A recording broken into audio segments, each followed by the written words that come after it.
you got to kind of understand. I mean, the way you've been kind of every single battle the battles that we've seen you, very hard to beat you. Your writing process overall is already deadly enough. Now with Daylyt, you recently battling him, and there's a history being there. What was the process, the thought process behind that? Because definitely that third round was crazy enough because you were really talking to him.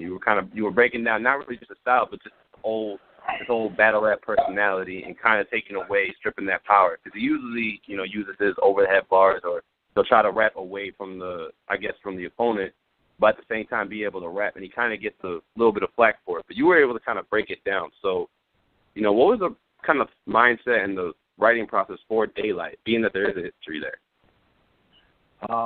Well, for me, I went in there. I went into the process. Once I got the call from Bishop, he called me asking me. I was like, okay. At first I turned it down for a while, and then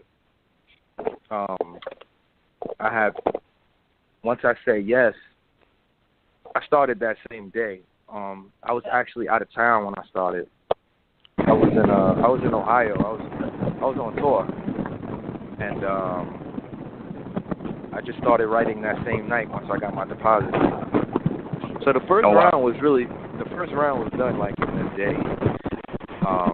And then, I took a little time off. I asked Chilla if he was booked yet. Chilla wasn't yet booked.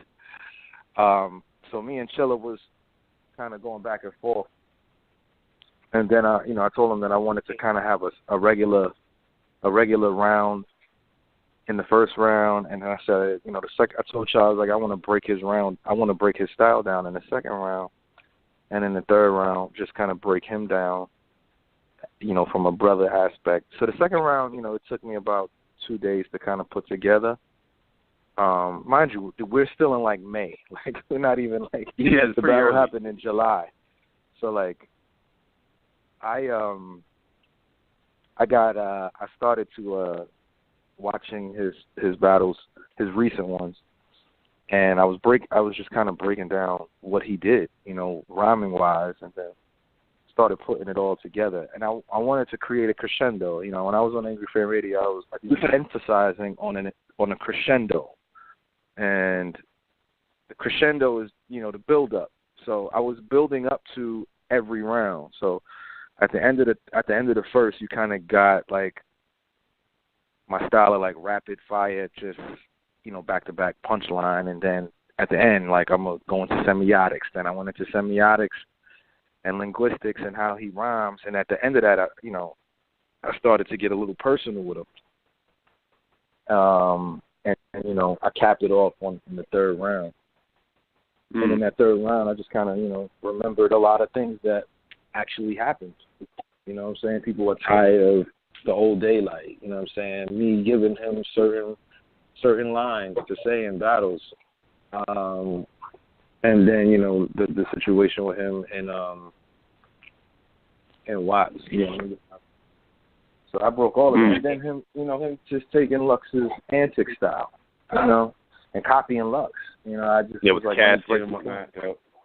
yeah, so I broke that all down, So I was like, this was, and I write, so like, it was nothing for me to put that together. So like, all in all, I wrote that all in like a week and a half, 2 weeks. I was done with my rounds at like the beginning of June, and I had 6 weeks to prep. So that's why like I was so poised. I knew the rounds like the back of my head, and I don't know if people noticed when in the second round, and nobody knows this, in the second round, after I did my rebuttal, he was talking so much I forgot how to start the second round off. So that's why it was a little pause in the second round. But because I knew my round so well, I went to a middle portion of the round and started the round off like that. Then I went to the beginning of the round, and then I went after that to the rest of the round. So like it was crazy. Like it was like a Lego piece. Like I took one piece out. Like let me start with these two bars, and then I started all over again. You know what I'm saying? Kind of ill. Man, if more battlers thought like that, they wouldn't be choking. That's for sure. Yeah, Yeah, I but, you know, definitely want to touch on that for a second because I thought that was very interesting, Mickey, how you literally, I think you were the first person to successfully 100% break down Daylyt. And like you said, you did it from a brother perspective, so it was kind of like a soft, like, you know, you didn't hurt him too much, but you definitely exposed him because I've always been pretty confused in trying to understand him and his flow and just the way that he writes. So, you know, what I wanted, it was interesting to me that he kept talking so much because I think this was the first time that we saw Daylyt being 100% nervous, not being able to control the crowd, not being able to control his opponent. And, you know, I was reading a lot about your biography and just your background. I see you're from the Bronx. You know, I'm from Yonkers, and I've grown up out here my whole life. I've hung out a lot in the Bronx. And your background is just so eclectic. You know, like you've been on different magazines. You've worked with people like Marsha Ambrosia. Do you feel like your upbringing has a lot to do and how you grew up with, you know, just the way you speak? Because you're very, I don't even want to just say conscious, but you take it to a different level. Like, you don't sacrifice your bars for the corny shit. You don't sacrifice battle rap for the corny shit. Your music is 100% authentic. Can you tell us a little bit about just, you know, like how you grew up and what drives you to be so driven, I guess, to say, because it's definitely different. Your pen, like you said, is definitely different than a lot of what we're seeing right now. And sometimes it feels like battle rap could be dying a little bit. So how do you feel, what drives you to keep yourself in this lane?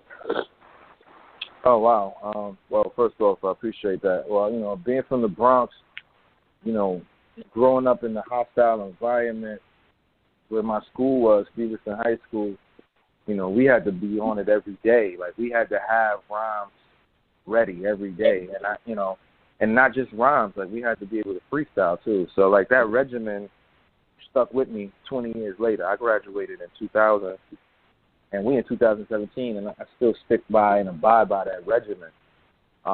You know, because you just never know. Like, you know, you never know when you got to go to flex or you got to go to sway or somebody just feels brave. Or, like, somebody calls, you go to a show and somebody sees you and they call you on stage. You just never know, you know, and I always like to be overly prepared. You know, I grew up in you know, the 90s and 2000s where lyricism mattered, you know what I'm saying, where being talented with the words mattered. And it still matters to some people. You know what I'm saying? It doesn't matter to the whole world, but it matters to some people. And for those some people, I cater to them, like 100% with every bar I write. Like, I try to make sure every line is, you know, cleverly woven. You know, and, you know, on top of that, like, I got peers that I'm trying to, you know, uphold that legacy with. You know what I'm saying? Like, not even on a level where it's like I'm trying to impress them, but it's more like, it's like, yo, I know I can vouch for Mick because he can do it. Like, he has that skill set. You know what I'm saying? Like, it's a no-brainer. It's like if you know, like, your best friend is like the best runner, you know, in the country or whatever, and, you know, the guy from Russia comes over, like, I can beat him in a sprint. Like, you're gonna put all your money on him because you know, like, he's conditioned. His regimen is on point. That's what he does. It's the same way. It's the same way with me. I take my craft extremely seriously. You know, I write constantly trying to improve. I'm constantly trying to be better as a lyricist, and constantly trying to, you know, show my skill set to the world. You know what I'm saying, and hopefully inspire people to do better in life. You know, just by watching my drive. You know.